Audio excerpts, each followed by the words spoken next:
Hey there, hi, welcome to the channel. I am Garrett, and in this video, we are talking about the top trends, allegedly, of 2024. 2023 is almost done, okay? It's almost there. We're almost finished with it. 2024 is on the horizon, and we are talking about what's new and what's in, at least from what I see and in my opinion, because I know the girls will go off if I don't say that, but I want to hear from you if you agree and if you think these things are also going to be popular for 2024. Now, the first thing we have to talk about, the first trend, is 30s, 40s modern. And it's what I'm calling 30s, 40s modern because a lot of these pieces are Danish modern, are Art Deco, are French from the 1930s and 1940s, but are being styled in a modern way. You see this all over the place. It's like every major interior designer on social media is using these to some extent. First it was postmodern, and now it's kind of moving back even further into like 30s, 40s. And I've been saying this for years, like people are gonna fall back into more of this traditional style. And this is just another step in that kind of sphere. And I like it, I think it's cool. And the interesting thing about a lot of these pieces is that they transition between contemporary, modern, and traditional design. And you could literally layer them and incorporate them into any space. They'd look great in my living room that is a little bit more traditional mixed with contemporary and modern. But they also look great in an ultra contemporary space or an authentic mid-century modern home. This style, it's cool, it's interesting, a mix of primitive and rustic wood, but also you have a lot of interesting forms and shapes alongside curved shapes and wood tones. I like all of this. This is where we're seeing mohair and wool. We're seeing a little bit of that Sherpa and boucle mixed in and still feeling very fresh and relevant. I think it's a cool style. It's definitely gonna be popular in 2024 because it's popular right now. It's just gonna be even bigger. I think maybe we'll see a little bit of a dropping off at the end of 2024 because we're getting to the point where it's oversaturated already, even though we do like it. I think it's great. I just think if you're going to look to do this in your home, don't overplay it because we have seen it, we've done it. These pieces are becoming even harder to find, and you see a lot of people that are like reproducing them on their websites. And so, you know, you could get it new there and, you know, have it custom upholstered that way. I think that's great too. You just want to be careful that you're not overdoing it. And this is a style that's easy to replicate in your home. Like you see one person, one designer do it, and then you're like, oh, I have to have the exact same thing. And so you do it. Don't be that person because it's boring, it's basic. We all know somebody who does that. Girl, you know somebody that you're gonna color your hair and she's gonna do the same thing to her hair. Don't be that person. So be sure you're sticking to yourself and be true. And if you see something that you really like that you think fits your style, I always say go for it. I think that's interesting. I think that's relevant. Do it in a color that's personal to you, and your style will never become dated, even if this is no longer on trend. No matter what your style, no matter what is in or what is out, you know, I am always here for you, and you can always book a one-on-one consultation with me using the link in the description box down below or going to intro.co to discuss any and all of your decorating and design needs. Another massive, massive trend I am seeing for 2024 is actually all about what's happening in the bedroom, darling. And I'm not referring to anything that should not be mentioned in an interior design video. We're talking about sconces. Sconces in the bedroom are going to be so much more popular. And this has always been a thing. We've always had reading lights, but right now what I'm seeing are integrated headboards, which you know I've been loving for the last couple of months. I can't stop talking about them, with sconces or like clip-on sconces, mounted sconces with arms that are above a bed instead of lamps. And I think this kind of is an interesting thing to think about because one, it's like a reference to hotel design. So often in a hotel, they won't have lamps on an end table. You'll have sconces or something that's built in that can't be moved because people take things, people mess them up, they break them. So if it's attached, you can't do that, can you? And also, a lot of people like this because if you're in a small space and you don't have a large nightstand, mount the light on the wall and then now you have more room on your nightstand.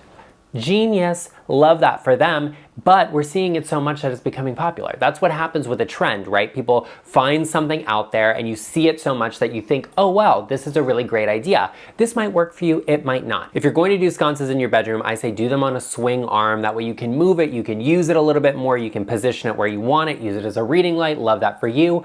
Also, focus on them being moody, have a warm tone to them. Maybe you can find some that are on a dimmer. You don't have to have wired in sconces, especially if you're renting. You can get plug-in sconces that hang on the wall, have an attractive cable on them. They're actually little fasteners that make it look clean and sleek. Love all of that. I think a wall-mounted plug-in sconce is great too, even though you can see the cable. That's okay. It's all about getting that lighting off of other surfaces, off of the floor, off of the top of your end table, and having it on a wall because it's easier to clean. It's a little bit more simple and it's not quite as, layered, like this on top of this on top of this. It's not, because it's a sconce on the wall. I think it's great, and I think you're gonna see so many people in 2024 doing sconces in their bedroom instead of lamps, that I think you're gonna see a lot of lamps come up on marketplace and resale websites. So if you're a lamp person, honey, I love this for you. Jump on it, scour the internet and find those lamps. Go to the garage sales, go to the thrift stores, because you're gonna see them all over the place. And I love that for you. What I also love for you is great taste. And where you're going to find great taste is here on this channel. So become a part of the LeChic family by hitting that subscribe button. Join us. And while you are at it, I would appreciate if you give this video a like. Something I think is going to be huge for 2024 is cabin core. I think you're gonna see it all over the place. We had cottage core, we had like granny chic, we have ultra modern, contemporary, postmodern, organic modern, all of it. I think the next big thing is cabin core, because who doesn't love a cabin? Who doesn't love that, like that cozy feel, the moodiness? Maybe it's just me coming into winter and being like, oh, I want to snuggle. But cabin core, I think, is the next big design style that you're gonna see all over the place, because it's cool. Everybody likes a cabin, like an A-frame cabin, a log cabin. Honey, it's giving the chalet aesthetic, and I love that for you.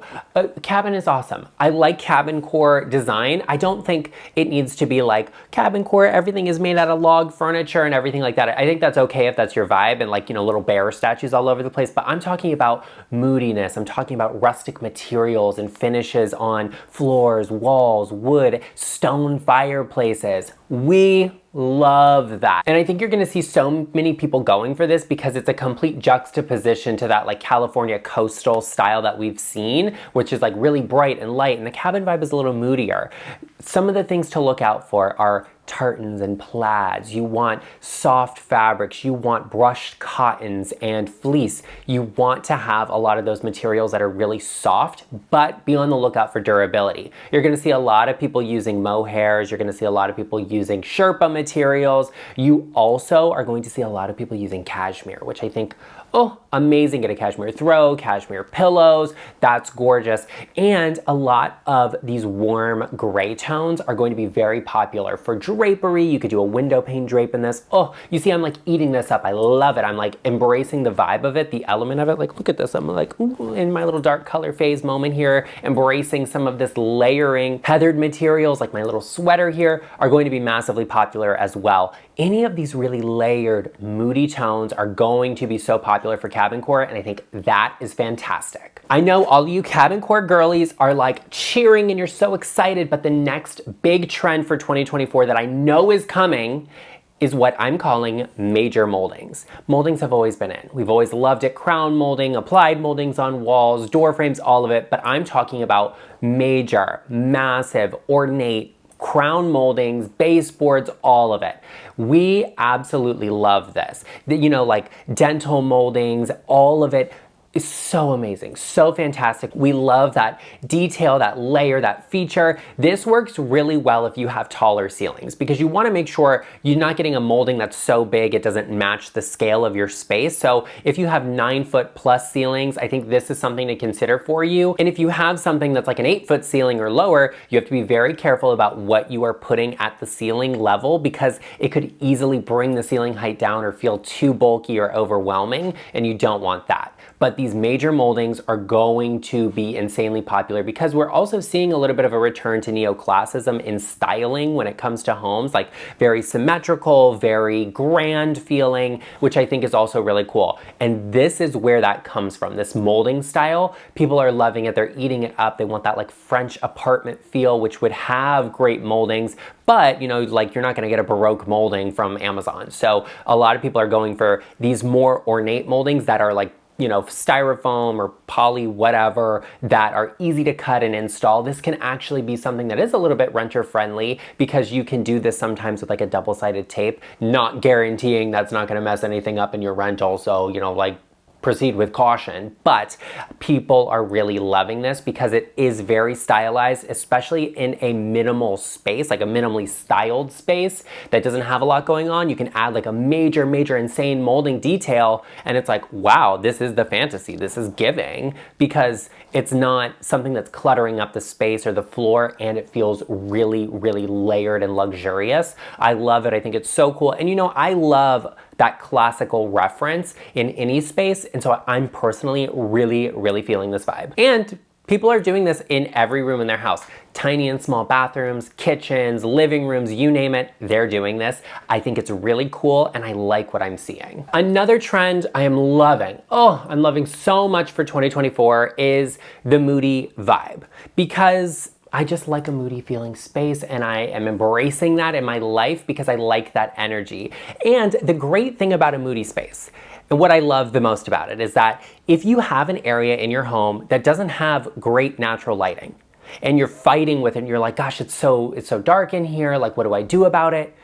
Don't fight it. That's the whole point. Make it a moody space. Choose a slightly darker and more muted color, because it embraces it, and it kind of disguises the fact that there's just not great lighting, because there doesn't need to be. I think that's the key here. That's amazing. If you have a space that doesn't have good lighting, moody is the way to go. And you know, for the most part in 2022, 2023, it's been all about these spaces that have incredible lighting and gorgeous massive windows, bright white, which I think is great, but not everybody has that. Not everybody can have that. So it's like the complete opposite end of that. And I think if you're renting and you have an all white space, that's great. Let's leave it for those girlies. We don't need to oversaturate it for them. Throw the girls a bone. And if you have a space that you can paint and make a little bit darker and moodier, do that. Give us that fantasy that we can't see anywhere else. I love it.